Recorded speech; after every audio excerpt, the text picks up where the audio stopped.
Bonjour et bienvenue pour ce nouveau moment de culte. Aujourd'hui, c'est le dimanche Cantate. Cantate, chantez. Chantez au Seigneur de tout votre cœur. Louez le Seigneur. Remerciez-le pour qui il est.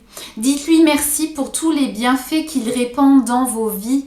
Oui, chantez, chantez au Seigneur. Puissions-nous louer et adorer notre Dieu, faire monter vers lui nos chants de reconnaissance. Merci à Dieu pour toutes les merveilles qu'il répand dans nos vies. Merci à Dieu, il est si précieux pour nous. Merci pour qui il est. Merci pour qui nous sommes, pour lui. Que ce chant de louange monte aujourd'hui vers lui. Prions. Nous te louons, Seigneur.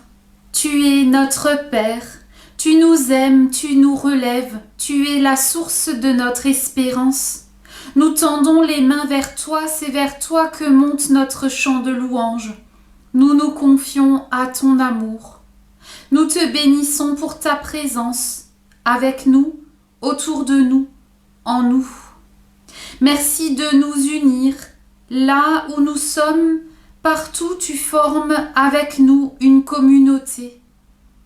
Merci pour ton amour qui nous dépasse, cet amour que nous ne pourrons pas comprendre jamais, cet amour qui est la source de notre amour, la source de notre louange.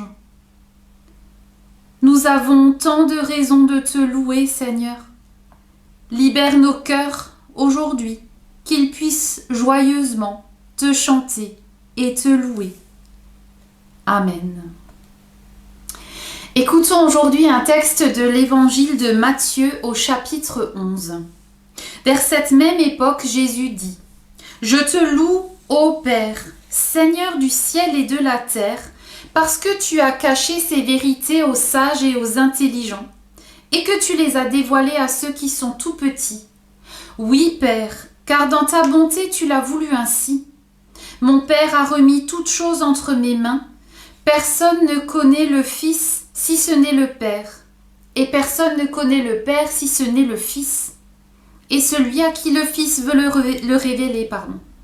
Venez à moi, vous tous qui êtes accablés sous le poids d'un lourd fardeau, et je vous donnerai du repos.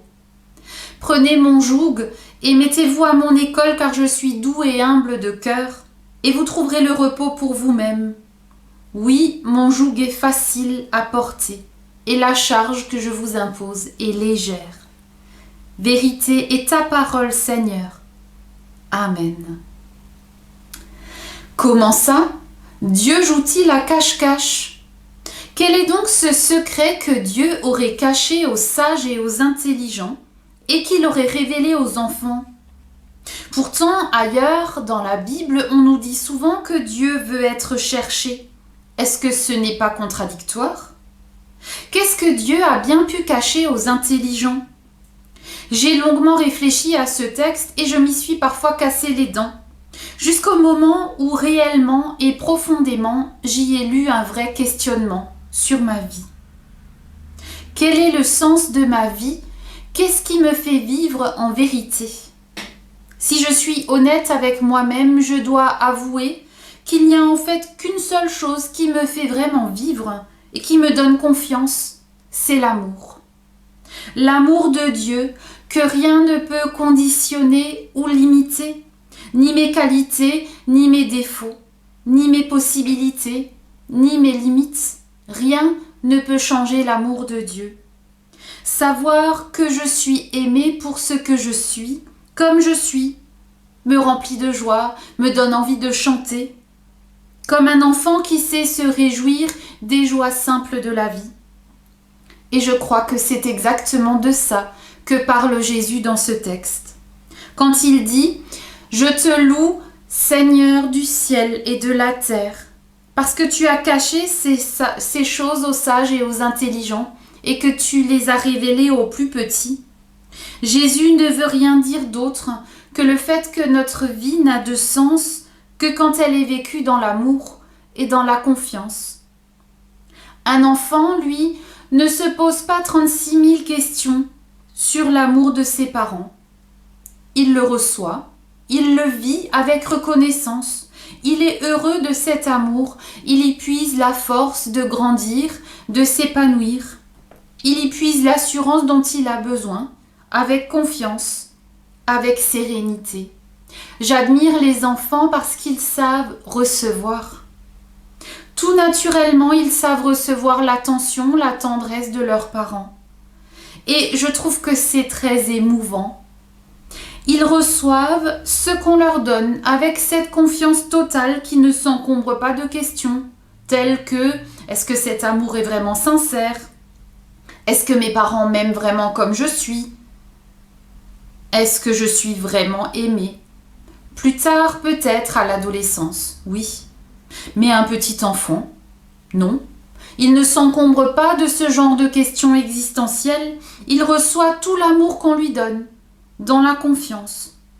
Et je crois que c'est cette attitude de cœur, cette manière de vivre et de recevoir l'amour que Jésus cite en exemple dans ce texte de l'Évangile, aux auditeurs de son temps, mais peut-être aussi à nous aujourd'hui.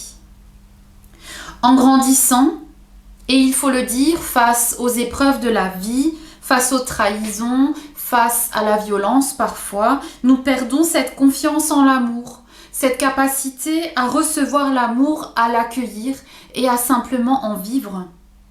Et le problème, c'est que quand nous commençons à perdre cette capacité à accueillir l'amour des humains, bien souvent, nous perdons aussi la capacité à accueillir l'amour de Dieu. Face à Dieu, nous, les humains, et notamment les adultes, nous sommes toujours encore en train d'hésiter et de nous demander si Dieu nous aime vraiment, si ça vaut le coup de tenter l'expérience de lui faire confiance. Nous cherchons souvent à étudier la question Dieu. Et en faisant ça, nous passons complètement à côté du Dieu vivant. Parce que connaître l'autre, connaître Dieu, ça n'a pas grand-chose à voir avec l'intelligence, mais avec la confiance, avec l'amour. Si je veux connaître mon conjoint, mon enfant, je n'ai pas besoin de lire un livre de psychologie, mais j'ai besoin de vivre à ses côtés, de partager avec lui, prendre le temps de l'écouter, l'aimer, chercher à découvrir comment je peux lui faire plaisir. Pour connaître Dieu, je n'ai pas besoin de lire la Théodicée de Kant, mais j'ai besoin de lire la Bible, de la méditer, de venir vers Dieu dans le silence de la prière, de partager avec lui ce qui me préoccupe, ce qui me remplit de joie aussi, ce qui m'accable, ce qui me questionne. Dans ce dialogue, je peux découvrir alors ce qui lui plaît, ce qu'il attend de moi, ce qu'il veut de moi. Connaître Dieu, ça n'a pas d'abord quelque chose à voir avec l'intelligence, mais avec la confiance et l'amour. Connaître l'autre, ce n'est pas d'abord une question intellectuelle, c'est une question de relation. Je connais l'autre, je connais Dieu, par l'attention que je lui porte, par la relation quotidienne que je vis avec lui. Et Jésus ne dit rien d'autre que ça. La connaissance du Père se vit dans l'amour et dans la confiance. Pour connaître le Père, il nous faut entrer dans cette relation d'amour et de confiance à laquelle Jésus nous appelle. Et il n'y a qu'une seule manière de connaître Dieu, c'est de dire oui à son amour, comme un enfant qui accueille l'amour de ses parents. C'est bien pour ça que Jésus est venu sur la terre, pour nous parler de son Père, de Dieu, pour nous montrer qu'avec Dieu, nos vies valent la peine d'être vécues, pour nous apporter la paix. Il nous le dit, « Venez à moi, vous tous qui êtes fatigués et chargés, et je vous donnerai du repos. » Et quand il dit ça, Jésus sait notre manque de confiance, nos doutes sur nous-mêmes, sur le sens de notre vie. Il sait nos échecs, nos souffrances aussi, nos blessures, nos déceptions, il sait tout cela. Mais il nous rappelle qu'il est là, que nous n'avons pas besoin de porter tout cela tout seul. Il est là, il veut nous aider à porter notre fardeau. Par cette parole, Jésus nous invite à partager avec lui tout ce qui nous épuise, tout ce qui nous limite, tout ce qui nous fait trébucher et douter. Il nous invite à remettre tout cela entre ses mains, Parce que nous ne sommes pas seuls, parce qu'il ne veut pas que nous nous enfermions dans notre souffrance, dans notre fatigue, parce qu'il sait que c'est trop difficile de porter ça tout seul. Pour bien comprendre ce que je veux dire, je vais prendre un exemple qui peut-être va nous parler. La souffrance, l'injustice de la vie, on peut la vivre de deux façons différentes. On peut la vivre dans la révolte, qui épuise, et qui me laisse seule face à moi-même. Ou alors cette injustice de la vie, cette souffrance, je peux la vivre dans la prière, par laquelle je remets tout à Dieu, dans la confiance. C'est un choix que je fais librement et qui engendrera en moi une attitude complètement différente face à ce que je suis en train de vivre. Si je choisis la révolte, si je m'enferme en moi-même, alors je n'arriverai jamais à la paix intérieure. Mais je vais encore et encore et encore me blesser davantage moi-même. Mais si je choisis de me jeter dans les bras de Dieu, alors je pourrai vivre cette paix intérieure. Ça ne changera peut-être pas grand-chose aux circonstances extérieures de ma vie, quoique. Pourtant, ce que je vivrai à l'intérieur, ce sera complètement différent. Et c'est alors que pourra naître en moi le chant timide au début, mais réel, de l'action de grâce et de la louange, de l'adoration et de la joie. Combien de croyants avant nous ont pu faire cette expérience? Il suffit de relire les psaumes. Combien d'entre nous aussi pourraient en témoigner? C'est quand je cesse de me braquer contre Dieu et d'en faire le responsable de ce qui m'arrive que je parviens à la paix du cœur. C'est quand j'accepte d'entrer dans cette relation avec Dieu, comme le petit enfant avec ses parents, que je fais réellement et profondément l'expérience de l'amour de Dieu, qui me relève, qui me console, qui me guérit de mes blessures et de mes peurs. Parfois, la seule chose dont nous avons besoin, c'est de déverser toute notre peine dans la prière devant Dieu, en sachant que lui ne nous juge pas, qu'il nous accueille tels que nous sommes, avec ce que nous portons, avec ce que nous supportons. Et c'est alors que nous pouvons nous laisser relever, consoler, encourager. C'est alors que nous pouvons accueillir de nouvelles forces pour tenir debout, malgré ce qui pouvait sembler avant trop lourd à porter. Non pas que les épreuves et les difficultés de la vie n'existeraient plus, mais je ne suis plus seule à les porter, il y a quelqu'un qui les porte avec moi. Je ne suis plus abandonnée à la fatalité, mais je suis entre les bras d'un Dieu d'amour, qui veille sur moi, qui me donne la force de tenir debout. C'est tout cela que Jésus nous dit quand il nous invite à venir à lui, qu'il nous dit « Prenez mon joug sur vous et mettez-vous à mon école, parce que je suis doux et humble de cœur, et vous trouverez le repos pour vous-même. » Et puis dans cet évangile, il y a aussi pour nous un avertissement, un appel à la vigilance. Dans les moments de souffrance, dans ces moments où nous sommes bouleversés, on serait prêt à se jeter dans les bras de n'importe quel ami qui nous veut du bien. Mais Jésus seul, qui a connu nos vies, nos souffrances, nos limites humaines, peut nous offrir cette paix dont nous avons vraiment besoin. Bien sûr que nos amis humains peuvent nous faire du bien, mais nous ne pouvons pas attendre d'eux ce que Dieu seul peut nous donner. Prendre son joug, c'est accepter de lui remettre nos soucis, nos détresses, nos questions, nos peurs, nos fragilités, nos limites. C'est accepter de porter avec lui ce qui est trop difficile à porter. Accepter d'être aimé et de vivre dans la confiance. Alors pourra monter de nos cœurs ce chant de louange malgré tout ce qui encombre nos vies et qui à première vue pourrait nous empêcher de chanter.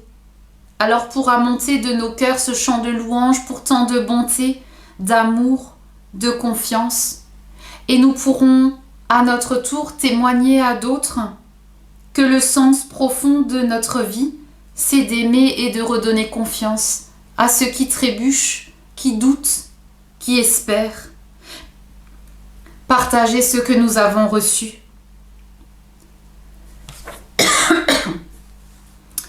Quel beau texte pour ce dimanche. Cantate, chanter, louer le Seigneur. Amen. Prions.